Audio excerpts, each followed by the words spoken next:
Salut à toutes et salut à tous, c'est Gabriel pour Phone Android, j'espère que vous avez la forme, moi ça va super bien. Aujourd'hui on se retrouve pour un test du Xiaomi Redmi 2. Le Redmi 2 c'est le nouveau téléphone entrée de gamme de la marque chinoise. Il est proposé sous la barre des 200 € et on va tout de suite voir ce qu'il vaut. Alors on commence par la boîte, une boîte en carton classique recyclé avec le logo Xiaomi juste ici. Je vais pas m'attarder dessus. On va tout de suite rentrer dans le vif du sujet. On a le téléphone. Donc je vais d'abord finir le packaging et je vous montre après le téléphone. Là, on a une petite enveloppe cartonnée avec à l'intérieur le guide de démarrage rapide, les différents feuillets qui expliquent voilà, comment installer votre téléphone, de quelle manière il fonctionne. En couleur, hein, donc c'est voilà, déjà ça. On a toujours la prise micro USB 2.0 pour connecter le téléphone à son ordinateur, mais également le recharger. Donc pour le recharger, soit vous passez directement par votre PC, ce qui va être très lent, ou alors vous utilisez la prise secteur ici. Alors ici c'est pas une prise secteur française, mais vous avez bien sûr, hop, le petit adaptateur pour qu'il fonctionne avec les prises européennes, car oui c'est une version d'importation, donc on est obligé d'avoir ce petit adaptateur pour que ça fonctionne. Je peux vous le dire, voilà, tout marche très bien, il n'y a aucun problème pour le recharger. Donc voilà pour ce qui est du packaging, très simple, on n'a pas d'écouteurs, mais bon pour ce tarif, voilà, on n'en tient pas trop rigueur à Xiaomi, surtout que vous allez le voir, le Redmi 2 a vraiment de grande qualité. Alors on commence avec ce téléphone et son format qui est de 4,7 pouces, ça tient très bien en main, c'est vraiment agréable le 4,7. Les bordures d'écran ne sont pas trop importantes pour de l'entrée de gamme, encore une fois. Au-dessus on a la caméra frontale de 2 mégapixels, le haut-parleur pour les appels juste ici, et en dessous 3 touches tactiles, la touche Home qui est ici un carré, la touche Retour qui est une petite flèche, et enfin la touche multitâche qui est symbolisée par 3 petites barres. Lorsqu'on retourne le téléphone, on retrouve une coque en plastique soft touch, donc c'est agréable de toucher, ce n'est pas brillant, ça ne marque pas les doigts. C'est très classique, mais il faut savoir qu'il y a des versions colorées, donc là c'est la version blanche, voilà, ça paye pas de mine, mais il y a aussi des versions colorées, certains préféreront peut-être. On a une caméra frontale, une caméra arrière, excusez-moi, de 8 mégapixels ici, le flash juste à gauche, là les deux fentes qui cachent le haut-parleur pour écouter de la musique, et ici le logo Xiaomi avec un petit effet argenté. Donc il faut savoir que cette coque est amovible, je vais la retirer tout de suite après. Sur la tranche droite, le bouton de mise sous tension, le bouton de contrôle du volume, ce sont des touches en plastique avec un coloris argenté, un peu comme celui qui est sur le logo ici. Juste au-dessus, la prise casque 3,5 mm. Sur le côté gauche, on n'a rien. Et en dessous, enfin, le micro pour les appels et la prise micro USB 2.0. Donc on a ici une petite fente là sur la tranche droite qui va nous permettre d'ouvrir les entrailles de la bête. Alors je vais faire ça tout de suite. Qu'est-ce qui se cache en dessous de ce Redmi 2? Donc on a bien sûr la batterie qui est donc amovible, hein, que vous pouvez retirer facilement. Mais on a également 2 ports SIM, donc ce sont des ports micro SIM, voilà, donc il est dual SIM, c'est une bonne nouvelle, certains apprécieront, d'autres n'en auront pas forcément l'utilité. Et également un port micro SD pour étendre la mémoire de stockage. Il faut savoir que cette version embarque par défaut 8 Go de stockage interne, donc vous allez vite arriver à bout. C'est peut-être pas mal d'ajouter une carte micro SD 8, 16, 32, voire 32 Go au maximum. Pour étendre la mémoire, ça coûte pas très cher et ça se montre assez indispensable quand on n'a que 8 Go au départ. On passe à l'interface de ce Redmi 2. Alors ici on est sur l'écran de verrouillage de base, l'heure s'affiche ici, on a un raccourci vers l'appareil photo lorsqu'on glisse le doigt comme ça directement depuis la droite, donc ça s'avère assez pratique. Bon, les raccourcis vers les applications photo, ça se fait énormément hein, sur beaucoup de téléphones. On a également la possibilité d'accéder directement aux notifications depuis l'écran de verrouillage, donc ça également c'est appréciable, pas besoin de déverrouiller. et donc un mouvement du bas vers le haut déverrouille le téléphone. Donc il faut savoir que le téléphone tourne sous Android 4.4 KitKat avec l'interface maison MIUI de chez Xiaomi.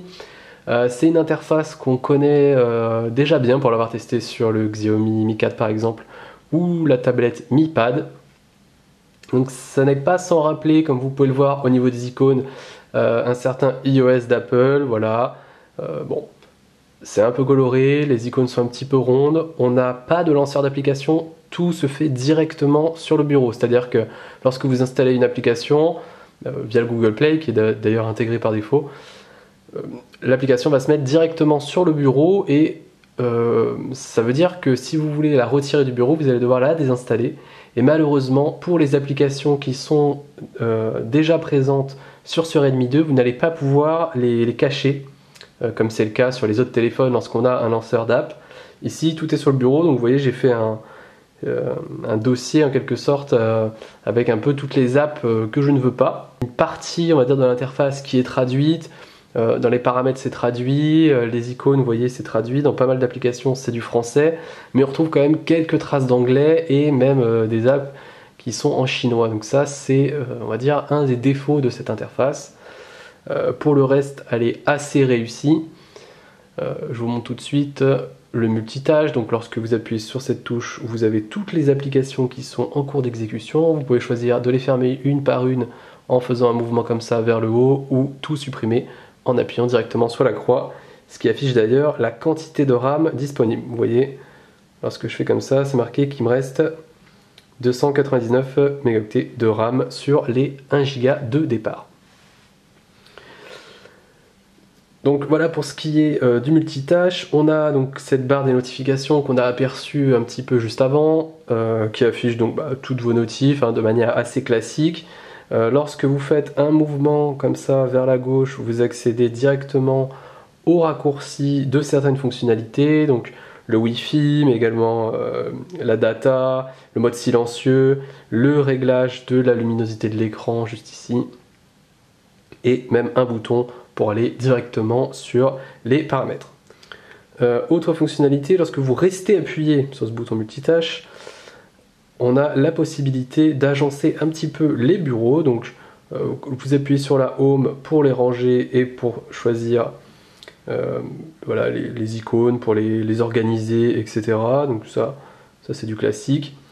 Autre possibilité offerte, on a l'ajout de widgets. Donc là, même chose, les widgets des applications qui sont installées par défaut, mais également celles que vous avez ajoutées. On a ensuite les fonds d'écran que l'on peut modifier facilement. Et enfin, pour terminer, les effets de transition. Vous voyez, là, par exemple, si je veux un effet page, je sélectionne ça. Et vous voyez, l'effet de transition change complètement. C'est une personnalisation qu'on aime bien. Je vais, par exemple, voilà, mettre sur glisser. C'est celui que je préfère. Donc de la personnalisation pour cette interface, une personnalisation qu'on peut pousser un peu plus lorsqu'on va sur l'application thème. Le souci c'est qu'il y a quasiment voilà, tous les contenus de l'application thème qui sont proposés en chinois. Alors on a un peu d'anglais, un peu de chinois. Vous voyez, c'est pas toujours très bien traduit, c'est pas engageant si jamais on veut en acheter un ou en télécharger un pour l'installer. Donc ça c'est pareil, c'est encore un manque de cette interface. Mais en tout cas, la personnalisation est au rendez-vous. Après, il faut aimer voilà, le fait que toutes les applications soient directement sur les bureaux, le look des notifications et des raccourcis avec ce fond un peu transparent qui, je le répète encore une fois, rappelle iOS. Mais pour le reste, franchement, moi, j'aime bien. Évidemment, avant d'avoir vos photos, vous devrez passer par l'app photo. Alors cette application, elle est assez bien fichue dans le sens où on a 3 bureaux. Vous voyez là on a 3 petits points, je ne sais pas si vous voyez bien là, juste en dessous, qui font que lorsqu'on glisse d'un côté, est-ce que je vais faire comme ça plutôt, voilà, lorsqu'on glisse d'un côté ou de l'autre, on a les fonctionnalités qui s'affichent. Donc là on est sur la prise de photo classique, j'appuie ici pour capturer, là c'est pour la vidéo. J'ai le petit mode HDR qui s'affiche là, on ou off. Le flash également. Et lorsque je glisse sur la gauche, j'ai les modes de prise de vue, donc panorama, retardateur, le mode manuel si je veux avoir un petit peu plus de contrôle sur mes photos, le mode scène, etc.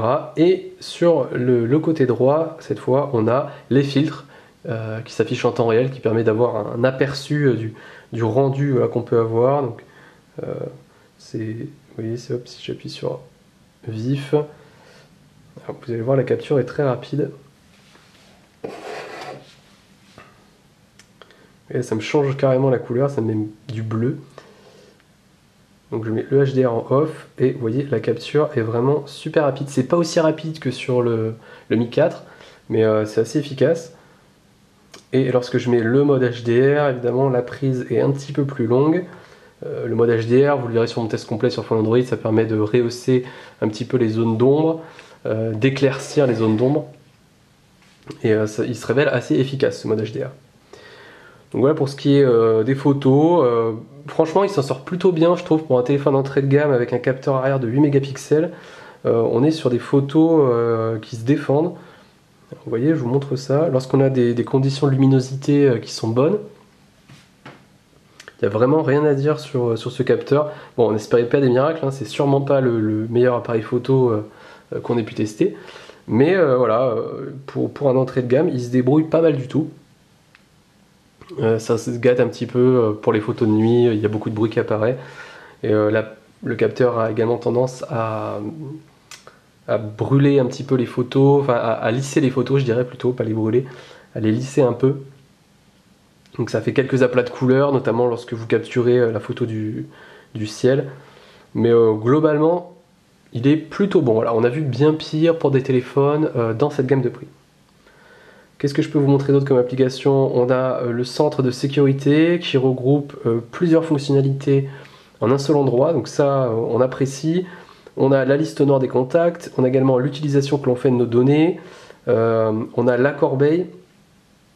Alors la corbeille, ça va vous permettre de scanner en fait toutes les applications, et les fichiers inutiles, les dossiers vides, etc. que vous avez, et de nettoyer en quelques secondes. Et voilà, je peux également activer le nettoyage automatique. Donc nettoyer tout ça. D'habitude, c'est des applications type CCleaner que vous pouvez télécharger sur le Play Store qui font ça. Là, c'est intégré par défaut, donc c'est plutôt bien. On a également le scan antivirus et la gestion des permissions. Donc ça c'est excellent. D'habitude, c'est pas des fonctionnalités qu'on a par défaut sur les interfaces des constructeurs. Et là, je peux gérer toutes les permissions de mes applications. Donc ça, c'est vraiment top. Donc vous voyez là, j'ai toutes mes apps qui sont installées. Je sais pas, par exemple, si je choisis AnTuTu, donc j'ai toutes les permissions demandées. J'ai me localiser, envoyer des MMS, accéder à l'appareil photo, etc. Et les petites icônes correspondent au statut. Donc là, vous voyez, localiser, j'ai accepté, quand j'ai installé l'application, par défaut, j'ai accepté voilà, que AnTuTu me localise. Après, ce que je peux choisir, c'est afficher, c'est-à-dire lorsque AnTuTu va chercher à me localiser à ce moment précis, je vais pouvoir accepter ou refuser. Donc ça, c'est l'option afficher. Et refuser, en fait, c'est refuser en permanence. Donc ça vous permet d'avoir un vrai contrôle sur l'accès que vous souhaitez que les applications aient ou pas. Alors après, ça peut brider certaines fonctionnalités d'application, hein, c'est sûr qu'il faut pas non plus jouer avec le feu, hein, si jamais ils accèdent à tout ça. Pour la plupart des applications, c'est qu'elles ont des bonnes raisons. Il y a certaines permissions qui sont abusives, mais c'est vrai que souvent on installe directement sur son téléphone sans faire gaffe. Voilà, parce que sinon on ne peut pas la télécharger simplement. Donc là, ça vous permet de reprendre un petit peu le contrôle et on apprécie ça. Je terminerai sur la batterie de ce téléphone. Donc c'est une batterie de 2200 mAh qui est embarquée, si je ne me trompe pas. L'autonomie est plutôt bonne, on est sur une autonomie d'environ une journée, voilà. Vous pourrez arriver à la fin de la journée sans problème, vous n'irez pas au-delà, donc on va dire que c'est correct. Il y a évidemment des options de batterie, vous voyez je suis dedans, pour gérer les profils. Alors, il y a le profil par défaut, Donc c'est celui qui gère, on va dire de manière la plus équilibrée, la vitesse du processeur selon les choses que vous faites, si jamais vous jouez à des jeux, si jamais vous regardez des vidéos, etc. On a le mode marathon qui lui va désactiver le Wi-Fi et les données mobiles. Et enfin le mode veille qui va désactiver carrément toutes les fonctions réseau, même les appels, etc. Donc là c'est vraiment extrême si jamais vous voulez vraiment préserver la batterie avant de devoir le recharger. Donc 3 profils de batterie, on peut ajouter des profils personnalisés et vous pouvez également choisir à quel moment, quelle heure vous voulez activer ou désactiver le mode d'économie d'énergie et à partir de quel pourcentage de batterie. Donc ça c'est bien pensé également. On a ça sur énormément de smartphones. Ce Redmi 2 le propose aussi. Donc voilà pour le petit tour de l'interface. Bon, j'ai pas pu tout faire, mais voilà, je voulais pas faire une vidéo trop longue non plus. Pour ce qui est des caractéristiques techniques, des benchmarks, etc., je vous renvoie vers mon test complet sur Phone Android. Vous avez tout. Bon, rapidement, je peux vous dire qu'il a un écran HD avec une définition de 1280 par 720 pixels, un processeur Snapdragon 410, un processeur 64 bits, bien que Android 4.4 ne gère pas enfin, ne peut pas exploiter pleinement le 64 bits. Le tout avec 1 Go de RAM, 8 Go de stockage. Donc voilà, vous verrez vraiment toutes les caractéristiques techniques sur mon test complet. Je terminerai en disant qu'il y a également une version, alors qui n'est pas encore disponible, qui est en précommande, une version plus en quelque sorte de ce Redmi 2 qui ajoute 1 Go de RAM, donc on passe à 2 Go et qui a 16 Go de stockage interne et non 8 Go comme c'est le cas actuellement. Donc à vous de voir la version que vous voulez. Évidemment, elle sera un petit peu plus onéreuse. Mais pour le reste, on est très satisfait de ce Xiaomi Redmi 2 qui pour environ 160 à 180 € en import vous permet d'avoir un téléphone assez solide, assez équilibré pour ceux qui veulent pas se ruiner et qui veulent quand même un téléphone qui se défend. Voilà, il a une autonomie moyenne, il a un capteur photo qui est pas mal pour de l'entrée de gamme, il a des performances tout à fait honorables, on rencontre aucun ralentissement. Ce n'est pas un téléphone pour jouer, hein. Voilà, on a un GPU Adreno 306 qui est pas excellent pour jouer. C'est pas des conditions idéales, vous serez souvent en dessous des 30 images par seconde si vous jouez à des jeux gourmands. Donc voilà, c'est clairement pas le mobile pour les gamers, mais pour tous les autres, pour des usages courants, réseaux sociaux, vidéo, web, mail, il n'y a vraiment pas de problème. On vous conseille les yeux fermés ce Redmi 2. Vous pouvez trouver des liens sur notre test pour savoir où l'importer. Je vous remercie d'avoir regardé cette vidéo, j'espère que ça vous a plu. N'hésitez pas à la liker pour nous soutenir, à la partager, à vous abonner à la chaîne YouTube si vous voulez en voir plus, à vous abonner également au compte Instagram. Merci à tous et on se retrouve très vite sur Phone Android. Salut à tous.